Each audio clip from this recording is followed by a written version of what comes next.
Bonjour à tous, j'espère que vous allez excellemment bien. Aujourd'hui, on se retrouve pour faire la présentation de l'étape numéro 5 de ce Tour de France féminin.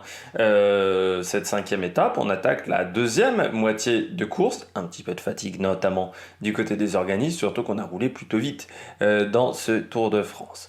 On va regarder bien entendu le profil de ce parcours, l'histoire également autour du Tour de France et puis les célébrités, enfin un petit peu comme d'habitude. N'hésitez pas à vous abonner à la chaîne, à réagir dans les commentaires, à mettre un pouce bleu, à partager la vidéo sur les réseaux sociaux, notamment auprès de vos proches si vous pensez que ça peut les intéresser.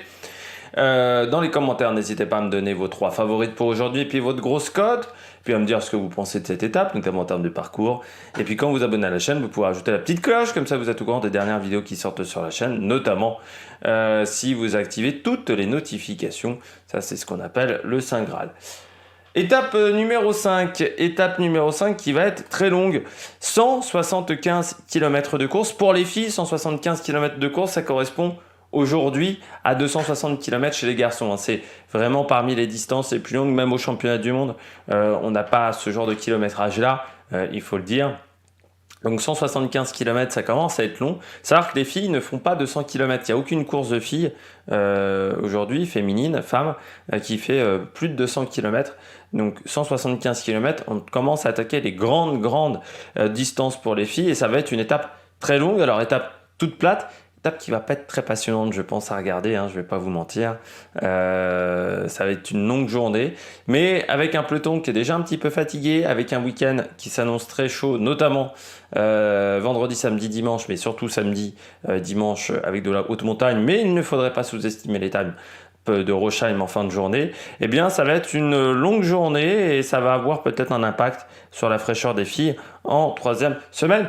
Pas de grandes difficultés sur le parcours, mais je dirais que la difficulté aujourd'hui, ce sont quand même les 175 km. On aura 2 côtes de 4e catégorie et puis un sprint bonus à 20 km de l'arrivée sur une petite bosse. Du côté du dénivelé positif, 1572 mètres, donc sur 175 km, ce n'est pas énorme. On regarde tout de suite le parcours entre Bar-le-Duc et Saint-Dié-des-Vosges. Donc pour 175 km de course. Étape qui démarre sur un faux plat montant, on va dire, jusqu'à Néoforge. Et on passera notamment par quelques côtes, notamment à Badonvilliers, Gérovilliers, au kilomètre 45.5. Puis on redescendra pour démarrer au kilomètre 61.5 le sommet, la côte de Pagny-la-Blanche. 1,6 km à 4,6% de moyenne, côte de 4e catégorie. C'est pas très difficile, c'est régulier. Du côté de la côte de Pagny-la-Blanche, voilà, vous avez 200 mètres à 7,3%, et puis après on est aux alentours de 5% pour le reste de la montée. Voilà, une petite bosse qui permettra de prendre des points au classement de la montagne. On passe à Colombey-les-Belles, et pas les deux églises, ça n'a rien à voir. Et puis au kilomètre 105.5, et puis la côte de Griport, 4 km 1 à 3,1% de moyenne, côte de 3e catégorie. Là, c'est un faux plat montant. Il n'y a vraiment que 500 mètres qui seront compliqués sinon. On n'est vraiment pas sur une grosse difficulté. Donc voilà, là aussi, pour des échappées, pourquoi pas prendre des points à ce moment-là. Et puis on aura juste après le sprint intermédiaire à Charmes. Au kilomètre 114, on sera encore à 60 km de l'arrivée avant de passer à Rambert-Villiers. Et le sprint bonification qui permet donc de prendre 3 secondes pour la première, 2 secondes pour la deuxième, 1 seconde pour la troisième en haut de ce sprint. Le col dit du haut de bois, 1,5 km à 4,2 de moyenne, sprint bonification. Voilà, 1,5 km 4,2, c'est pas très dur, hein. C'est un petit mont ardennais, on pourrait presque dire ça. Et puis on redescend. Le sommet est à 20 km de l'arrivée vers Saint-Dié-des-Vosges. Du côté de Saint-Dié-des-Vosges, on devrait avoir un beau sprint avec une épingle, mais qui est au moins à 1,5 km de l'arrivée. Et puis ensuite une belle avenue avec 2 courbes légères, une à droite, l'autre à gauche.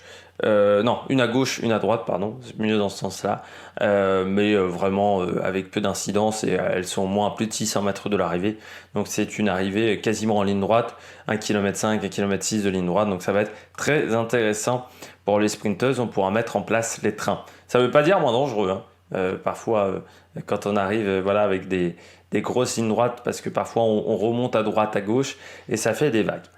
Du côté de l'histoire de ce Tour de France, on va parler du Tour 2019, avec l'étape numéro 5 qui part de Saint-Dié-des-Vosges à l'époque, mais pour aller à Colmar. 175 km au programme pour une étape vallonnée, avec deux côtes de deuxième catégorie, le Haut-Königsbourg au km 109.5 et la côte des Trois Épis au km 140. Deux autres côtes de troisième catégorie sont également au programme, avec Grand-Delbourg au km 44 et la côte des 5 Chacoteaux au km 156. Le problème, c'est que ça sera quand même pas facile pour des baroudeurs pour aller au bout, avec 10 km de plat dans le final. C'est toujours Julien Alaphilippe qui a le maillot jaune suite à l'étape d'Épernay. L'échappée met du temps à se former parce qu'il y a quand même une petite possibilité que l'échappée aille au bout, même si ça sera compliqué, ce qui fait que beaucoup de coureurs tentent de sortir, et surtout des costauds. Et après 22 km de course, on retrouve à l'avant Simon Clark, DF Education First, Tom Skünch de la Trek, Mats Schmid de la Katusha qui a été le premier attaquant du jour, et puis Tim Willems de la Auto qui est le maillot à poids de la course. On en avait déjà parlé, il l'a pris du côté de la super planche des belles filles. Non, pas de la super planche des belles filles, pardon, du côté de l'étape d'Épernay. Il a pris ce maillot. On a eu une tentative en début de journée avec Thomas de Rennes, Tratnik et Cosnefroy, mais le peloton n'a pas laissé de bonnes sorties à ces trois coureurs. C'est vrai que Thomas de Rennes, on sait qu'il faut toujours s'en méfier. Derrière, Labora décide d'imprimer un gros rythme. Peter Sagan a coché cette étape. Il faut savoir que Peter Sagan en 2019, il a un début de saison vraiment pas facile. Et il sent qu'il est en forme sur ce Tour de France et il a envie de gagner des étapes pour montrer qu'il n'est pas fini, malgré le fait qu'il a... C'est à partir de 2019 qu'il commence à parler de lassitude, Peter Sagan, sur la vie du peloton et qui s'ennuie un petit peu dans le peloton. L'écart ne sera jamais important dans la côte de Grand-Delbourg, à 130 km de l'arrivée. L'avance n'est que de 2 minutes. C'est Tim Willems qui passe en tête des deux premières côtes et il conforte son maillot à poids. Au sprint intermédiaire, Simon Clark passe en tête et dans le peloton, Viviani devant Sagan et Matthews. Toujours cette bagarre pour le maillot vert. Le rythme s'accélère dans le peloton, surtout que la Bora reçoit l'aide de la Sunweb et de la Quick-Step. Dans la côte des Trois Épis, à 35 km de l'arrivée environ, l'avance est de 1 minute. Tom Skünch décide de partir pour prendre les points du classement de la montagne et beaucoup de coureurs sont distancés dans le peloton et les compagnons de Tom Skünch se reprient. On attaque ensuite la côte des 5 châteaux, ça s'enchaîne assez rapidement. Et le champion de Lettonie a repris la Sunweb, mais un rythme démentiel dans cette difficulté. Ça fait même des problèmes à certains coureurs, notamment Elnur Zakarin qui est lâché, et Boasson-Hagen qui a crevé au pied de la côte et qui est obligé de faire un énorme effort à l'arrière du peloton. Il reprend les morts, mais c'est vraiment pas facile pour le coureur de Dimension Data. Il arrivera à revenir dans le peloton, mais à seulement 8 km de l'arrivée. On se dirige donc vers un sprint intermédiaire, ça ne plaît pas à tout le monde, et ce qui fait que Rui Costa décide de sortir dans le final. Il va résister au peloton pendant 5-6 km, mais il sera repris à 2 km de l'arrivée. Le final est tortueux, avec une chicane à 450 mètres. Stuyven lance, suivi par Trentin, alors que Sagan décide de passer par l'autre côté de la route. Ça va lui réussir, car il s'impose pour la première fois dans ce Tour de France avec un sprint surpuissant. C'était vraiment le plus fort aujourd'hui. Il devance Van Aert et Trentin, qui a lancé d'un peu loin Matteo Trentin. C'est toujours un petit peu son souci, d'avoir des problèmes pour lancer son sprint au bon moment. Le Slovaque conforte sa place de leader au niveau du maillot vert, tandis que Julien Alaphilippe, qui a participé au sprint, il a fini 10e, conserve le maillot jaune après une journée tranquille dans le peloton. Et puis Julien Simon de la Total finit 6e et premier français. Du côté des célébrités, Bar-le-Duc, nous avons j'ai du mal aujourd'hui avec la diction. Nous avons Magali Imbert Fort, qui a été 2 fois médaillé de bronze au championnat du monde sur piste et qui a été également l'entraîneur de Robert Marchand. Vous vous souvenez, qui est décédé, mais qui avait fait les records de l'heure, notamment à 105 ans. À Saint-Dié-des-Vosges, nous avons Nadia Triquet-Claude qui a fait du cyclocross, une petite carrière de cyclocross pendant une quinzaine d'années au niveau national. Et puis nous avons parmi les autres célébrités à Bar-le-Duc Sophie Thalmann qui a été Miss France, Raymond Poincaré qui a été président de la République. Et puis à Saint-Dié, nous avons Jules Ferry qui a fait l'école laïque, qui a fait les règles, on va dire, un petit peu de l'école moderne. Julien Lepers, Jean-Marie Cavada, qui a été journaliste député européen, Julien Lepers, bon, question pour un champion bien entendu, Clément Noël, qui est champion olympique de slalom, Mathieu Péché, qui avait fini 3e en 2016 et champion du monde 2017 en canoë, 10 places, vraiment un beau palmarès Mathieu Péché.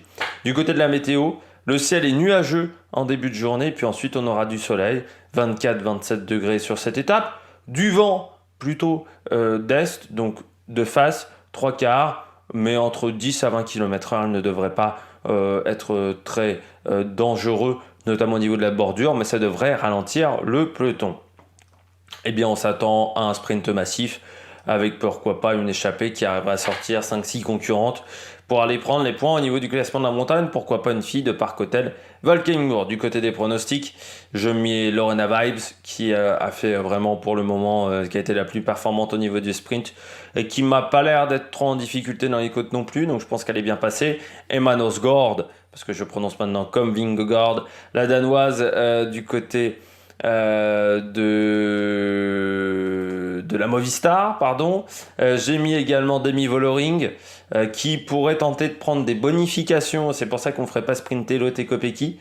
Donc ça, c'est un peu une stratégie de ma part. Et puis en grosse cote, j'ai mis Simone Boilard, même si elle est vraiment bien tombée du côté de Provins. Donc il faut voir si elle a bien récupéré de ses chutes. Du côté des horaires, le départ sera à 11h55, Colombey-les-Belles à 100 km de l'arrivée entre 13h43 et 13h54, Charmes au sprint intermédiaire à 60 km de l'arrivée entre 14h42 et 15h, l'arrivée entre 16h12 et 16h40, et France 3 à partir de 14h10, 14h10 pour le direct animé par Nicolas G.